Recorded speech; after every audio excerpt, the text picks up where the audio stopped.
Many countries have existed in the past and, of course, no longer do anymore. And we could actually see this in the future.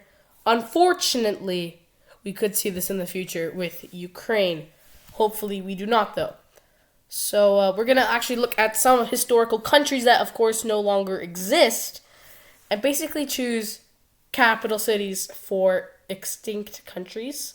Starting off with Gran Colombia.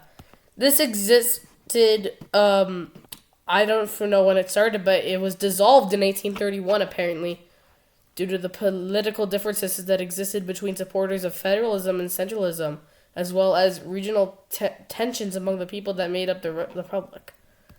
I definitely knew that at the top of my head. I definitely did not look at the people also ask section on Google, because I don't think anyone has, right? Gran Colombia was Panama, Venezuela, Ecuador, and no surprises here, Colombia. So, we have some not very heavy hitter countries. We have 4 capital cities here: Caracas in Venezuela, Bogota in Colombia, Quito in Ecuador, and Panama City in Panama. I don't think this is obvious to pick. I'm going to go for the current Colombian capital. It's called Gran Colombia. The capital of Colombia, of course, as I just said, Bogota. Next up is the Mongol Empire. This is more not a country, rather an empire, as the name states, but it is still, kind of a country. This was huge. It consisted of 28 nations, and it could have been 32. They tried to invade Austria, Italy, Japan, and Indonesia, and things did not work out. But they had countries under their rule, like Ukraine, Russia, North and South Korea, Turkey, Romania, Iran, most of the stands, a bit of India, China, and of course Mongolia. But they had lots more too. They had lots more. You could search it up. And we could just say Ulaanbaatar would be the capital here because it is the capital of Mongolia. But looking at where most of the population would be, which would be in China, it really wouldn't make that much sense. And seeing as where they wanted to go before, like Austria and Italy, that's more in the east, in the west, with Europe, where there is another heavy hitter country here, Moscow, city here, Moscow.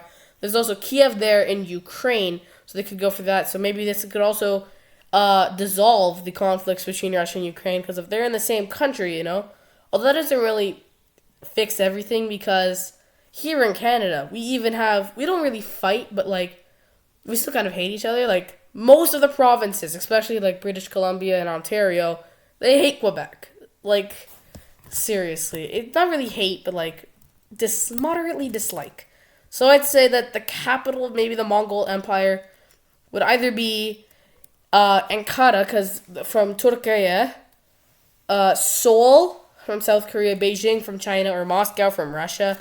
I'm saying it would probably be Beijing, even though Moscow would not be that bad of an option, because it is, of course, near the west, near, of course, the heavy hitter nations. But maybe that's not good, because if they do get invaded from a force, maybe like Germany, or even Italy, or France, or England, the UK, they might get stuck there because their capital's right there. They'd have to travel all the way through the Mongol Empire. They'd have to travel all the way between Romania, Ukraine, Russia, Kazakhstan, the stands, potentially Mongolia, and then China, which you think they would have already been killed by then. So I think it's safe to say Beijing is a better one. I know Japan's there, but Japan now is definitely more a peaceful country than it was in the past. So, yeah. And since it's more inland, don't go for Seoul, because Seoul's right on the edge. It's in the South Korea, which is definitely not ideal, because if you do get invaded from a force like maybe the U.S., if they have some tensions, because Russia's there, if they do get in a fight with the U.S., they could easily send missiles to Seoul, and but Beijing would be a better opportunity. So I think Beijing makes more sense, and it is a really populated city and a really populated country, a really good city, so it would make sense for the Mongol Empire to use Beijing. That was such a long section. We're moving on. We're going to the Union of Soviet Socialist Republics, the USSR, Soviet Union. And we have some of the Mongol Empire countries here: Russia, Kazakhstan, Kyrgyzstan, those stand nations, Belarus and Ukraine. We don't have Mongolia, so that's kind of better. There are not really that many options. Like, yeah, sure, if you want to have that third option, there's Minsk, but I think that is a very far stretch. It's really between Kiev and Moscow, and the historical capital of the Soviet Union is Moscow, and I think Moscow would make the most sense. It's kind of inland. Like, if they were invaded by, like, Germany or those countries, they would get stopped probably around the Ukrainian, Belarusian, maybe even Moldovan if they want to go like that. They'd probably get stopped. Moscow, it would be kind of hard to get there, let's just say. So I guess the USSR would have a smart idea by picking Moscow. That was a really short section compared to the Mongol Empire. Czechoslovakia. It's literally just Czechia and Slovakia. I think you know where I'm going with this. It's Prague. And there isn't much of a big land between Germany and Prague, which is not the best of things, but Germany's definitely more peaceful. I always bring up that, they could get invaded by Germany. Maybe they can. Who knows? Prague is kind of like in the west, so it would be... So they could probably go into Ústí nad Labem and probably get stuck there. Maybe they'd all know and get all their troops to go there. They'd probably push in a bit more. I think Germany would lose a war. But, like, Germany's empire, military is probably better than what would be Czechoslovakia's. So it could be hard to pick, but Prague definitely makes the most sense. You could also go for Bratislava, but that's literally bordering Austria. Like, it is literally about maybe maybe like couple meters from Austria.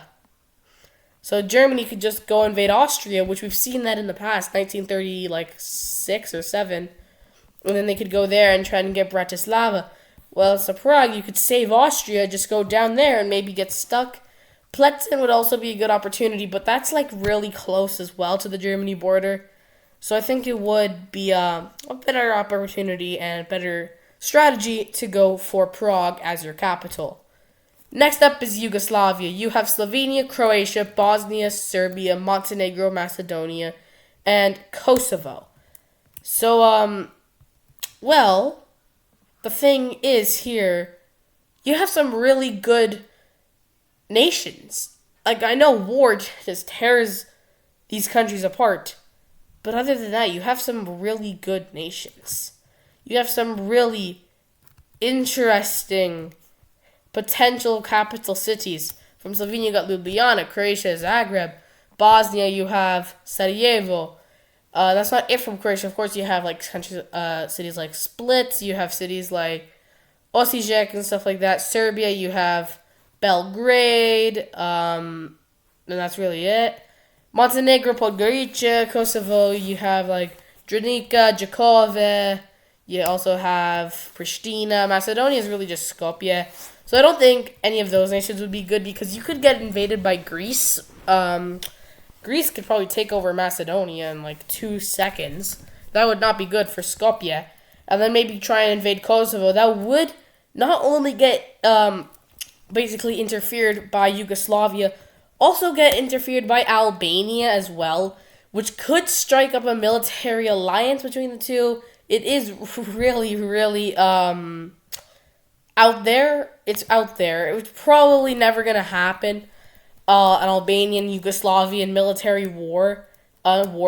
friendship. Montenegro. It could probably get invaded by Greece too, so even Albania could probably take over Montenegro, but then Yugoslavia is going to slaughter Albania. So I think the best opportunity for a capital would have to be not too northern because of countries like Austria, Germany, and Italy, but not too southern like Greece or Bulgaria could take them over. So I think the perfect capital would be either Sarajevo or Belgrade. I don't think Zagreb is good because it's right on the coast, so like near the coast, so it would get really slaughtered if you do put it there. Sarajevo or Belgrade definitely is what I'm saying here if you want the ultimate capital of a now Yugoslavia. Second last one, East Germany. This is the easiest one to pick. East Germany is such a small area of what is now Germany. And if I could like zoom in here, I can read you some of the cities here in East Germany. That's not going to help me. Or maybe it was and it was going to show me a map and I just closed the tab. Here. It doesn't show me anything. Leipzig. Just go for Leipzig and you'll be safe. A really good looking city, I've heard. Oh, maybe here can show me the cities.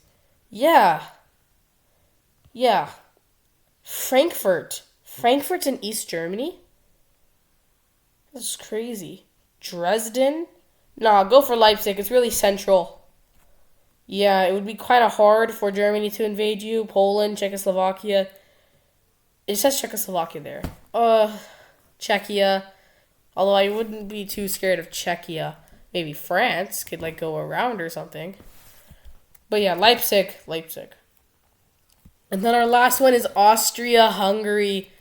Their empire, not empire, but like, kind of is empire, went from Switzerland to Ukraine. So you had Switzerland, Austria, Czechia, Poland, Ukraine, Slovakia, Hungary, Slovenia, Croatia, Bosnia, a bit of Serbia, and Romania. But you don't have enough of Serbia. You don't have enough of Serbia to go around Belgrade. So Belgrade is still part of what would be Serbia. You don't have any of Montenegro, or maybe you have a bit, but not enough to get Podgorica. And you definitely don't have any else of that. You don't have Bucharest in Romania. You do not have Bern in Switzerland. You do not have Warsaw in Poland. And you do not have Kiev in Ukraine. So simply go for either Vienna or Budapest. They're very central. And Bratislava wouldn't be too bad of an option either. But seeing as the historical capitals of both Austria-Hungary was Vienna and Budapest, you'd think Vienna or Budapest would be the better option. And if we try to go on centralness and beautifulness and hard to invadedness, go for Budapest. Like, I'm pretty sure it's as central as a city can get in Austria-Hungary. Germany can't invade you, they'll get stuck. Italy can't invade you, they'll get stuck. The remaining of like Serbia, Romania, Ukraine, and Poland, the remainders, or even Switzerland can invade you. I also forgot to mention you have a little bit of Italy, but you do not have Rome.